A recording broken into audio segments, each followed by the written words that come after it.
Hey everyone, it's Jennifer with Crochet Amigurumi 101.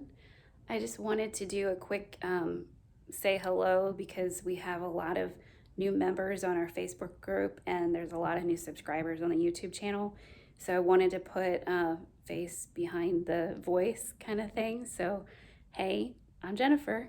And so today's tutorial is going to be color changes in our amigurumi. And I know that that's something that drives a lot of people nuts. It drives me nuts. I can't stand doing it because I'm always frustrated on, what that little step looks like. So I've learned some different ways of hiding that, and I hope that these work for you. I've put 4 different methods into this video, so hopefully one of them works for you guys. And there's actually variations on 2 of those methods, and I go over that too.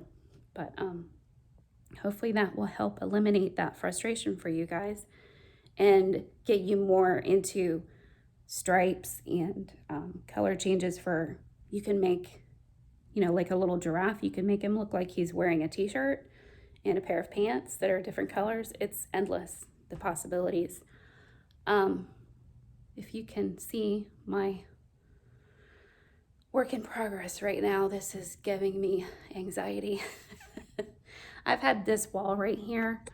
I've had this one for several years, and I have unraveled and respun all of these skeins of yarn so many different times, either from moving or just because I use them and they get all, misshapen. So I like to respin them. I have a really cool yarn spinner and it's actually downstairs, so I can't show it to you right now, but this is how I store my yarn. If you have the wall space, totally recommend doing this because it will get your stuff off the ground, out of bins. You can see what you've got. I mean, look at that. It's so pretty. Yarn is beautiful. You have to display it. So here's let me just show you. These little hooks, you can get them in the same department that you get the pegboard. And you can get the pegboard at any home improvement place, home improvement store like Lowe's or Home Depot or whatever you have available. But you just get these hooks, and there's so many different little kinds of hooks. Like this one is different than the other ones. But you just take your yarn and you spin it into this little cake, and then you plop it onto your table or on your board right there, and it's not going anywhere. And it's just a really cool way to display your stuff. Anyway, I have about 200 more skeins of yarn to spin and put on my boards, so that's been my work in progress for the past few weeks. I got a really good deal. Check the marketplace on Facebook, you guys.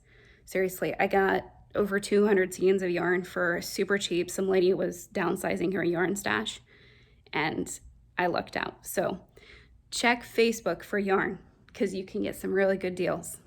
All right, guys, on to the video. See you later. Hey everyone, welcome to Crochet Amigurumi 101.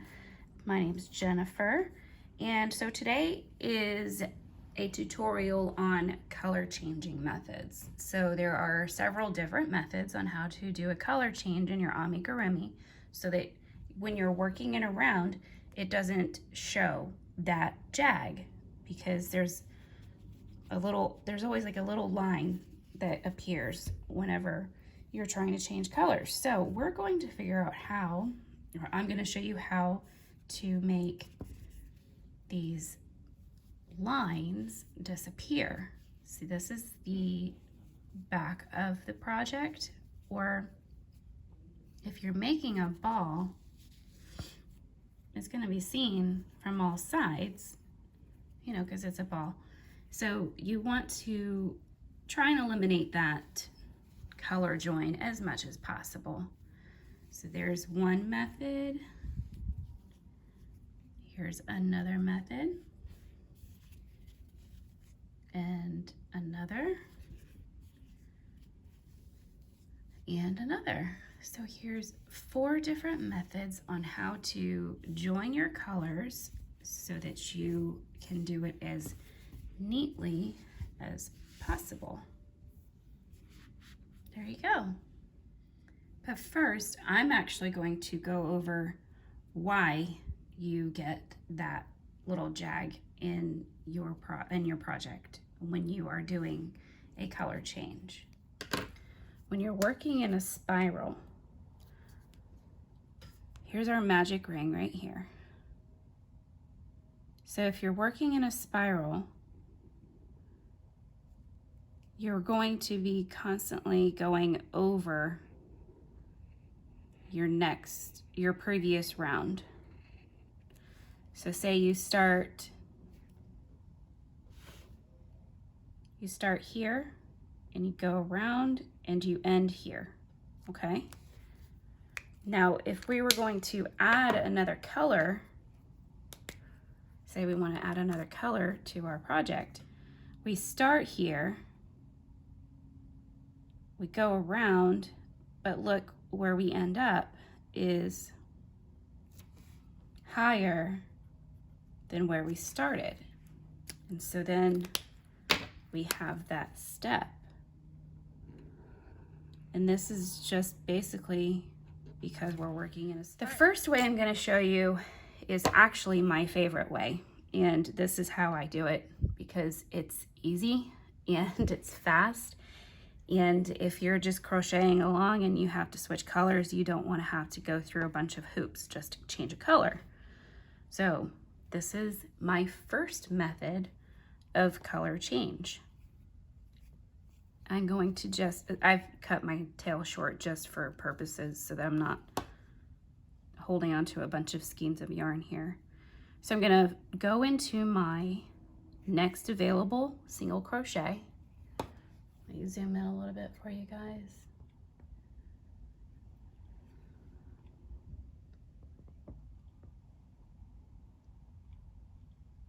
Okay. So go into your next available single crochet where you're gonna continue your pattern. Now say you want to change in the beginning of a new row. What you want to do is you want to hold on to your tail, hold on to it with your right hand, or if you're left-handed, hold on to it with your left hand, and then grab the tail of your new yarn and also hold on to that with your working hand. Not your working yarn, your working hand. Okay? So hold on to those 2 pieces and you're going to yarn over and pull that through those 2 loops there. Let me do it again because I was out of camera. You're holding on to your 2 tails. You yarn over and pull through those 2. Okay? Now you can tighten it up a little bit. Right there. Now instead of doing a single crochet, we are going to do in the very next stitch a slip stitch. And this is going to bring our stitch a little bit lower than had we done a full single crochet, so that when we go around, you'll see why. So I'm just going to complete this, and I'll be right back. All right, so I'm almost to my beginning again here. I left a stitch so that you could see where I was going here. There's my last one, or my second to last. There's my last one right there. Now you're going to be using stitch markers, but I didn't want a stitch marker in the way, so I didn't use a stitch marker. But normally you use a stitch marker and you put it in that first slip stitch right there. Okay, so go into your slip stitch as normal with a single crochet. Now I'm using a bit of a bigger hook so that I could get more definition for you guys. You could see the stitches a little bit better. But look at how you can almost not even tell that there's a different line of color going in there. And another thing you can do is you go in, actually I recommend this anyway, and you're gonna wanna probably either tie this, you can tie these pieces, or you can weave them in, but pull tight on that yarn that you joined. And there's really no obvious line there at all that you can see from when you changed colors.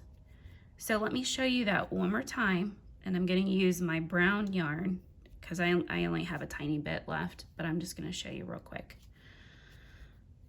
So you want to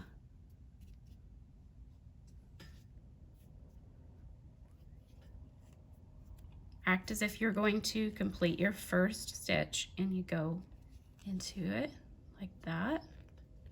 Bring up your loops, and then you grab your color and you pull it through like that. Pull that down a little bit, and then you slip stitch on your second stitch there, and you go all the way around. So that is my preferred method. It's the easiest method in my opinion, because you're not having to cut yarn, you're not having to do all that much at all really. You're just slip stitching to create a smaller stitch. It creates a smaller stitch, but it still leaves you those two little bars to go into. Excuse me. It still leaves you those two little bars to go into. Okay? All right, so now we're going to do our second version of color changes. And I'm going to use this blue. These are both Capri. I love this yarn. It is my favorite yarn ever. But they don't make a lot of colors, unfortunately. It's quite sad. These are sold at Michael's. This is the Loops and Threads Michael's brand. They're super fun to work with because they're squishy and they work up really soft. Okay, so second version of our color change. Just like with our previous one, we're going to act as if we are going to complete a stitch. So we go into our next available single crochet, yarn over, and draw up 2 loops. So we have 2 loops now on our hook, okay? And we're going to hang on to that one so we don't lose it. Hang on to it with your working hand. See what I mean? It's behind my work. Okay? And you just bring in your new color, and we are going to complete the stitch. We're going to complete this single crochet with our new color. So go ahead and yarn over and pull through both loops, just like we normally would. So now we want to cinch down that back color and hold on tight to these. Now, if you're going to be changing colors multiple times, so say you're going to do 1 row of blue, 1 row of orange, 1 row of blue, I would recommend not cutting, because you're going to have a lot of loose ends if you do that. And even if you are hiding them inside, they can still come unattached. They can come poking through if you wash your project multiple times. So at this point, you can either tie them off, just tie them behind here, just a simple knot, or you can just leave that in there. If you're going to be continuing on, just leave it in there, and then it'll get locked in the next time that you go around and use that color. It'll get locked into the stitches, so you won't have to cut anything. Okay, moving on. That was a brief little segue there. Okay, so we've completed our stitch with our brand new color. We're holding on to those colors in the back. What we're gonna do is something a little bit different. We're going to do a slip stitch, but we're going to do it in the back loop only of our next single crochet. So slip stitch in the back loop, bring it through, and there's your slip stitch completed, okay? Now, we're going to do a regular single crochet back into that stitch, and we're going to go through both loops this time. We're going to go under both of our bars. So go single crochet, pull up, like that, okay? So here's our first completed stitch that we did when we did our initial color change. We brought that through, completed that last single crochet that was previously the orange color.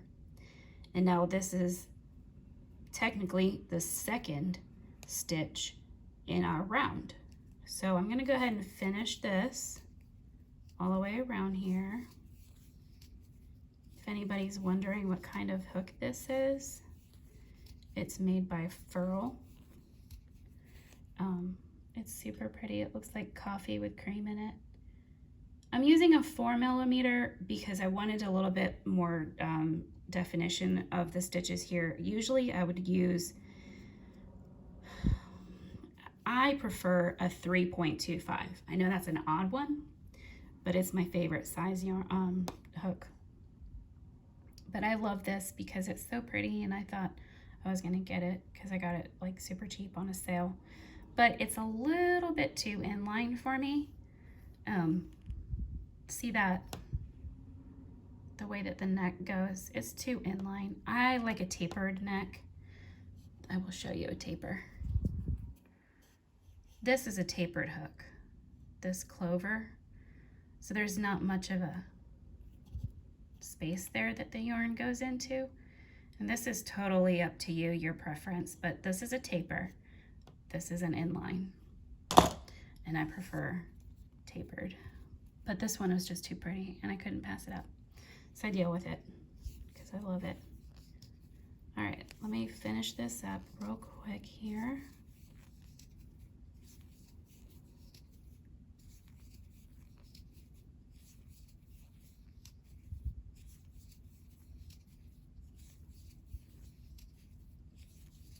This hook is also made of resin, and it squeaks a lot more than some that I'm used to. Makes that squeaky noise. All right, so we're coming up to our color join here.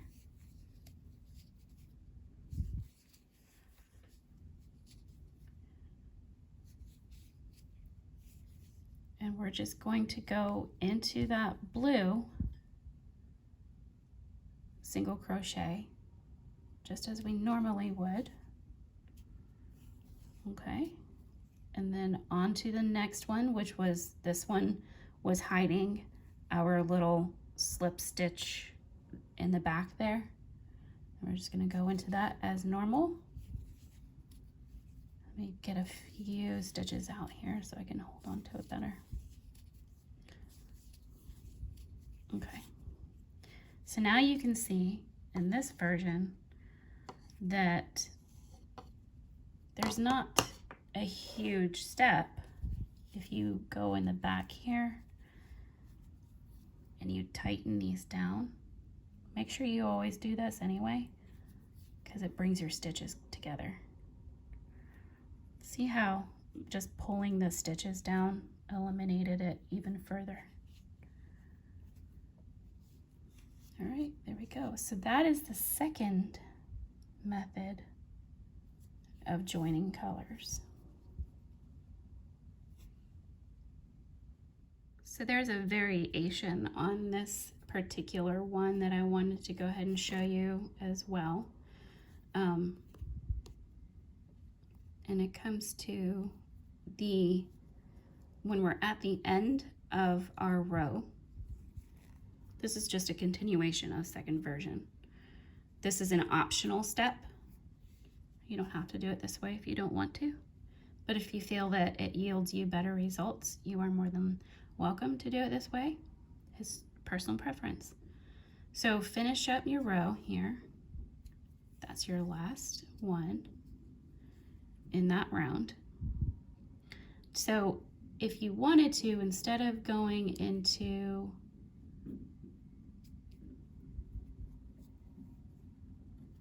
that one right here, and it's tight because I tightened up my, remember how I tightened up my yarn in the back? That's why it's tight. So if you didn't want to go into there, you could step down one and go into that single crochet down there at the bottom underneath it. And that kind of brings them even closer together as far as height is concerned. And so now you have even less of a line or a little gap step thing if you chose to do it that way. So just go into that single crochet underneath it. You're just going through that space that's available. Kind of like when you do a spike stitch, you go into the row down underneath it, the one that you're in. That's kind of the same method, is you're just going into the bottom of that single crochet. I like this way too. All right, so method number 3. This method involves cutting your yarn. And so you're going to go ahead and just cut a length of your yarn that you can actually work with, because what we're going to do is we're going to finish this off with an invisible finish. We don't want to just cut it and then start. We need to bring this step down to that step before we can do it. So we just pull this through, and let's go ahead and just use our hook instead of threading a needle so that we can actually use what we've got on hand and we don't have to go digging for a needle. To do an invisible finish, you've pulled your working yarn through from your last stitch. We're going to go in through the back of our second stitch. We got to skip this one, go into the back of this one, and pull our yarn through like that. Okay, so now we have this little piece of yarn going in front, and then we take the working yarn and go back to the original stitch that we pulled up from our last stitch in our row, and we grab it and pull it through that back loop only. Let me show you that one more time. Go in through the back loop only. Okay. Grab our yarn and then pull it through like that. And then we want to just tighten up our yarn there, tighten that up. So now we didn't eliminate any crochets. We still have the same amount of single crochets. We've just kind of built a new one right here in the middle by using that invisible finish method. Now this, you do want to go ahead and weave in your tail. Definitely try and get that woven? I don't know. Weave that in. so that it's not going to pop out at some point. All right, let me set that aside. So now we want to take our new yarn and we're going to make a slip stitch. I'm sorry, a slip knot. What am I thinking? Slip stitch. Make your slip knot just like you normally would for a slip knot. And we're going to join into our project right where we left off. Okay, I suppose you could probably join it anywhere you wanted to, since you're cutting the yarn at this point. It's not actually really even going to matter. So do your slip knot, have your slip knot on your hook, and go into your project, and try not to do like I did, where I just pulled up one of my loops from my tail. That's because I went right into that one. Try this again. Okay, single crochet. And we're going to obviously have to weave in that tail from our slip knot. Weave that in. Alternately, you could lock it in by trailing your tail behind you as you were doing your single crochets. That's how I do it sometimes, because I don't like to fiddle with needles if I don't have to.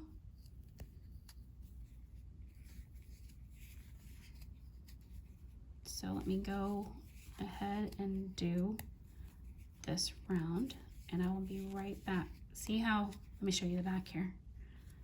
See how I've crocheted over those tails? A single crocheted over those tails right there. So I could actually just stuff them in there, and they won't, there's a chance that they would unravel, but it's not a very good chance that they would. You can drag them around as long as you want, really. All right, let me finish this and I'll be right back. All right, so I'm at the end of my round, and I am back to the beginning where I did my slip knot and joined.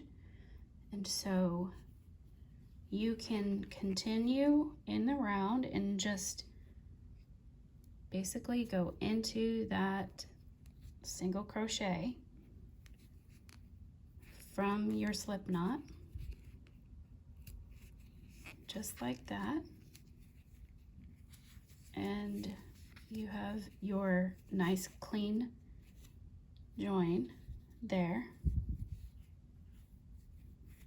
Not too much of a gap. This one's not too bad. I like this one. Or alternatively, I can't talk today. Don't know what my deal is. Alternatively, you could, instead of going into the top of your single crochet there where you did your slip knot join, this is where that going into the one lower, that's where I like to use that method, because if you go into it, I feel like it hides it a little bit better, and it brings it to the level that you need it to be a little bit better. And that's kind of poking out there because I had already gone into it, but you can kind of maneuver it there, and then you would just keep going around as normal into your single crochets. So that is method number 3, and there's 2 variations on that. You can go into the top, or you can go below and make it a little bit less noticeable, I think. All right, now I'm going to move on to the last version number 4. All right, so now we are on to the 4th method. This is the final method that I'm going to show y'all. This one also involves cutting your yarn. So go ahead and cut your yarn, leave a length that you can work with, and we're going to do an invisible finish again. Pull that through and then go into our working last back loop of our last working single crochet. There we go, just like that, easy peasy. I love doing that invisible finish. Now, theoretically, this is something that you would also want to weave in the ends here, weave this through so that it doesn't pop out. Or you can, like before, drag that tail around until there's no tail left. So it's up to you, whichever way you want to do it. Okay, so now then, this also requires us to do a slip knot join. So we're joining with a slip knot. You can do your slip knot any way that you like to. That's how I do mine. Everybody's different with their slip knots. Okay, so we're going to join into our first single crochet of this round with a slip knot into the back loop only, using a slip stitch. Okay, so slip stitch that first join in there. Now you're gonna weave in that tail too, or you can drag it along with you, either way. Now for this whole row, or this whole round, I should say, we are going to go into the back loop only of this round. So only back loops, and we're only slip stitching. So slip stitch, back loop only for the entire round. Okay? That one's pretty, this step is pretty basic, just doing a slip stitch. So I'm gonna finish this and I will be right back. All right, so I'm almost at the end here. I just have two more, one more, till I get to that join. There's my last one. Okay, so to start our next round, this is going to be with this color, with this new color. To start that, once again, we're going to go into the back loop only. And when you're doing it, make sure that you're only going through that one loop of your new color. You don't want to grab onto that back loop there. You technically could if you wanted to, so that you're going through two loops, but just make sure that you're only going through one of the new color. Don't be going through both. So we're actually going to do a single crochet on this round. Okay, kind of tighten that down a little bit. So this round is a single crochet into the back loop only. Okay, back loop of your new color. I don't include my old color just because sometimes it's too tight to get in, because you're trying to get into two slip stitches instead of just one. So I only do the new color. So this round is back loop only, single crochets, because our foundation row was slip stitches. Now we're going into those slip stitches with a single crochet.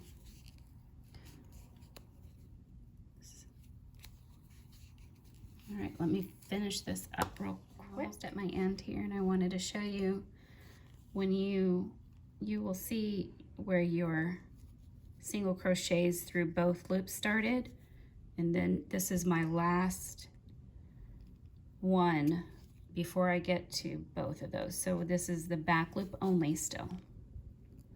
That was my very last back loop only stitch. So to continue, you just go through both single crochet bars now. Go through both of those loops, not just the single. You're doing 2 rows of back loops only, and then you will continue on with your single crochets through both loops. And it gives this really cute little line here. I love this. I really do think that this is my favorite, besides the first method that I showed you, where it's just the slip stitch. That's super, super easy. I like this method. This is my second favorite method for doing color changes. So like I said, there is always going to be a little bit of, if you're a perfectionist, I know this is stuff that kills you. You can't stand it, right? I mean, sometimes you just have to go with it. I think that this looks really nice, like a clean version of a color change, considering that there are so many out there that aren't very nice looking. But I just really do love this little extra detail that it gives you, these little, because these are your front loops that are popping out because you only did your back loops. But I just think it looks really cute like that.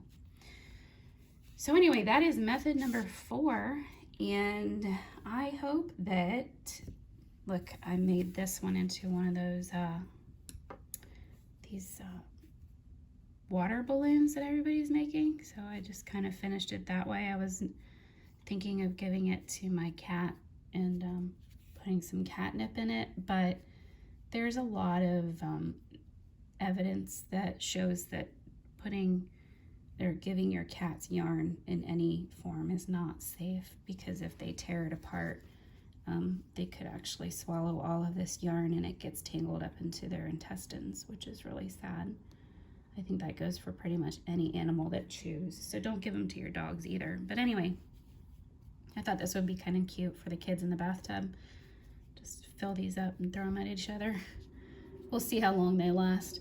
But anyway, 4 different methods. I actually pulled my mint green out, so I can't show you that one.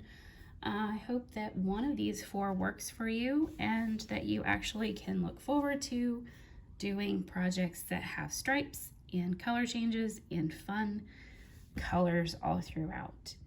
I will see you all next week on, I'm not sure yet what we're doing next week, but I will let you guys know on the Facebook group page. All right, see you later. Bye.